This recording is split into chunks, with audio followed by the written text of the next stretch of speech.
The Arizona evening burned gold against the vast horizon, the air trembling with heat and dust. Luke Harland rode slowly through the canyon, his hat pulled low, his horse weary from the long journey. He had not seen the Apache camp in years, yet every shadow, every wind-carved stone seemed to whisper of the past. The scent of smoke drifted through the air, mixed with the faint rhythm of drums, mourning drums. His heart tightened. He knew what they meant. Natan, the chief who had once called him brother, was dying. And Luke, bound by old debts and deeper respect, had come to say goodbye. He entered the camp in silence. Faces turned toward him, some wary, others indifferent, but none hostile. The years of blood between white men and Apache had not erased the bond he shared with Natan. Children peeked from behind their mothers, curious at the tall stranger with the worn hat and eyes full of storms. He dismounted slowly and walked to the medicine lodge, where the scent of sage and death hung heavy. Inside, Natan lay wrapped in furs, his breath shallow, but his gaze bright with the last fire of a warrior's spirit. When Natan saw him, his cracked lips curved in a faint smile. "You came, Harland," he whispered.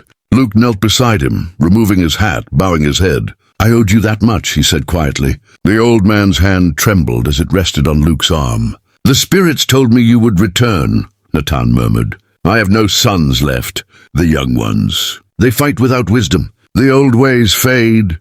His voice caught, then steadied. "But you, white man, you carry an Apache heart." Luke swallowed hard, unable to speak. He remembered years ago when Natan had risked his life to save him from a cavalry ambush. The memory of that day still burned like a brand in his chest.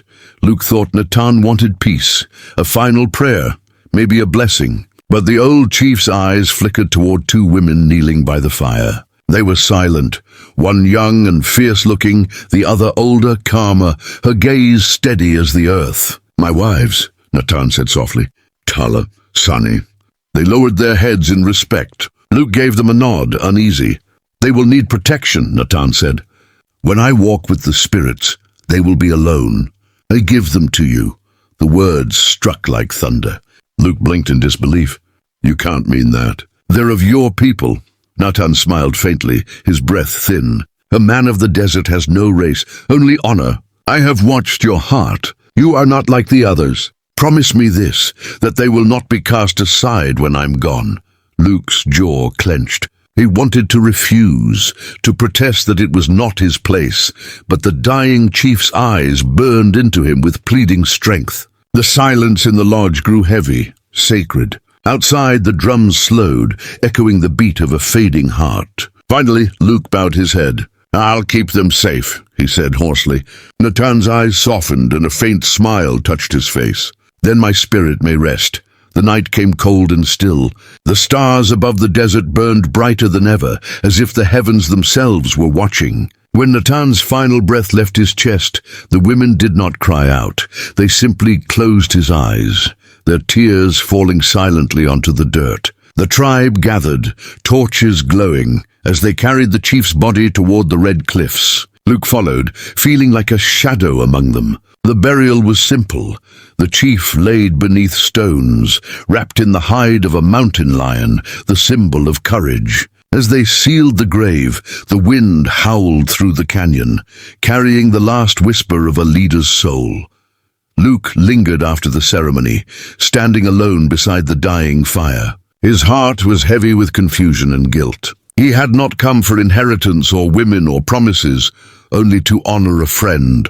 Yet fate had tied him to something far greater than he wanted. As he turned to leave, a soft voice stopped him. "He gave us to you," said Tala, the younger woman. Her dark eyes met his, unflinching. "But not as slaves, as a family."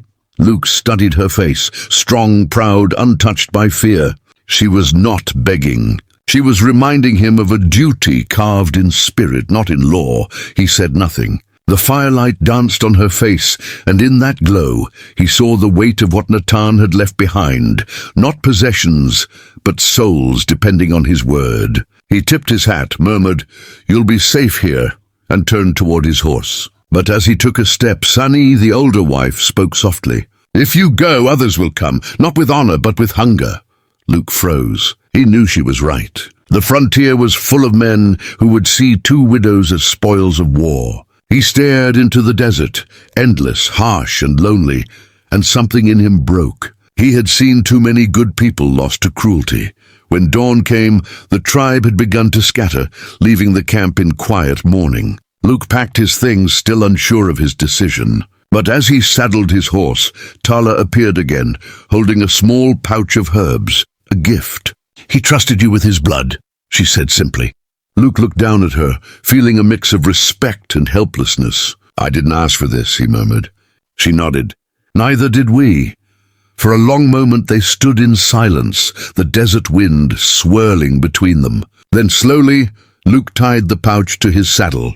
By the time the sun climbed high, he had made his choice. He would not ride away, not because he wanted the life Natan had given him, but because he couldn't bear to break the word he had spoken beside a dying man. He built a small shelter near the edge of the camp, close enough to watch over them, but far enough to give them peace. At night, he sat by the fire, staring into the flames, hearing echoes of the chief's voice in the crackle of burning wood. "You carry a heart of truth, white man."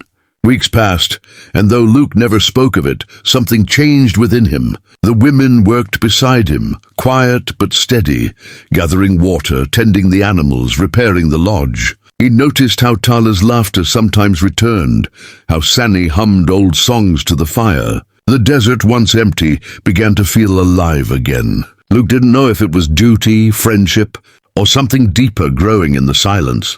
But he knew that when he looked at the stars, he no longer felt alone, and so as another sunset painted the canyon in blood and gold, Luke Harland finally understood. He hadn't inherited a burden, he had inherited a promise. A bond between worlds, sealed not by blood or war, but by something older and stronger. He sat quietly, listening to the drums fade into the night wind, knowing that his life, from that moment forward, would never belong solely to him again. The days that followed Natan's death bled slowly into one another, like the soft colors of an Arizona dawn fading across the desert sky. Luke Harland stayed, though he told himself it was only for a while, just until the women were safe, just until the tribe decided what to do. But a while stretched into weeks, and soon his presence became as steady as the canyon winds. He built a small cabin of cedar and red earth near the edge of the cliffs, where the sun rose golden each morning. It wasn't much. A single room, a stove, a cot, and walls that creaked when the wind howled, but it was enough to keep the three of them from the cold. Tala and Sani adapted quickly. They worked in rhythm, their silence full of unspoken strength. Tala gathered wild herbs, hunted rabbits, and tanned hides beneath the morning light. Sani, older and wiser, cooked by the fire, her movements calm, her songs carrying an ancient sorrow that seemed to settle into Luke's heart. He split wood, mended fences, rode to town for supplies, each day blurring into the next, yet feeling strangely whole. For the first time in years, the loneliness that had shadowed him like a ghost began to fade. But where peace should have been, confusion lingered. The world outside their small haven didn't understand. The white settlers in town sneered when Luke rode in with beads around his neck or herbs tied to his saddle. "Gone native," they whispered. "Took up with savages." Luke ignored them. Words were lighter than dust. They couldn't touch him anymore. But when the Apache warriors rode by from time to time, silent and watchful, he could feel their eyes studying him, measuring whether he was worthy of the promise he had made. He never bowed his head, but he felt the weight of their judgment all the same. Then came the sickness. It swept through the nearby settlement like a dark wind, fever, cough, death. The doctor was days away, and the preacher had fled. Luke wanted to stay out of it, to protect what little he had built, but Tala wouldn't hear of it. "They're dying," she said, tying her herbs in bundles. "We go." Her tone left no room for argument. Luke stared at her. The same woman who once had looked at him with quiet suspicion now stood defiant and brave. Together, they rode through rain and thunder to the small town where the stench of death filled the air. Tala worked beside him all night, grinding roots, whispering prayers, wiping sweat from fevered brows. Luke carried water, held crying children, and buried the dead when dawn came. They saved who they could, lost who they couldn't. When it was over, the townsfolk didn't know whether to thank them or scorn them. Luke didn't care. As they rode back through the storm, Tala's hand brushed his. It was a simple touch, but it carried the warmth of something unspoken, something neither of them dared to name. Back at the canyon, life settled again. The rains turned to dry heat, and the land began to bloom. Luke repaired the cabin roof, while Sani laughed softly by the fire, teasing him in her slow, gentle way. "You hammer like thunder," she said once, handing him a plate of cornbread. "Loud, but it holds strong." He smiled, and a small thing, but one that felt foreign after years of silence. He began to notice the little moments, Tala humming as she braided her hair, Sani watching the horizon at dusk, the way the firelight turned their faces to gold. They were two different women, one fierce and restless, the other calm and wise, but together they filled the emptiness inside him with something whole. Then, one night, the past came roaring back. Luke woke to the sound of hooves, raiders, outlaws who preyed on both settlers and tribes alike. The gunfire split the stillness like a scream. Luke leapt from his bed, grabbing his rifle. The cabin door burst open and chaos followed. He fired once, twice, then felt the searing pain of a graze across his shoulder. The women didn't hide. Tala fought with a blade, her eyes blazing, while Sani took up the rifle Luke had dropped, steady and deadly. When the smoke cleared, the raiders lay scattered, broken by their own greed. Luke stood panting, blood running down his arm. He turned to see Sani lowering the rifle, her face pale but unshaken. "You saved my life," he breathed. She gave a small smile. "No," she said softly. "You saved ours long ago." He didn't answer. Instead, he reached for her hand, and in that quiet moment, something passed between them. Not passion, not gratitude, but the unbreakable bond of shared survival. After that night, no one came near their land again. The canyon grew still once more, and the whispers of the world faded into the distance. But within those four walls, something had changed. Luke could no longer tell where duty ended and love began. Sometimes he caught Tala watching him as he worked, her eyes full of something fierce and unguarded. Sometimes Sani would hum a lullaby that felt like home. He began to realize that he didn't belong to the white world anymore, nor fully to theirs. He existed between, a bridge between two fires that once could never meet. One evening, as the sun bled across the cliffs, painting everything in gold, Tala sat beside him by the fire. "You've kept your word," she said quietly. Luke nodded, staring into the flames. "I try to." She tilted her head, studying him.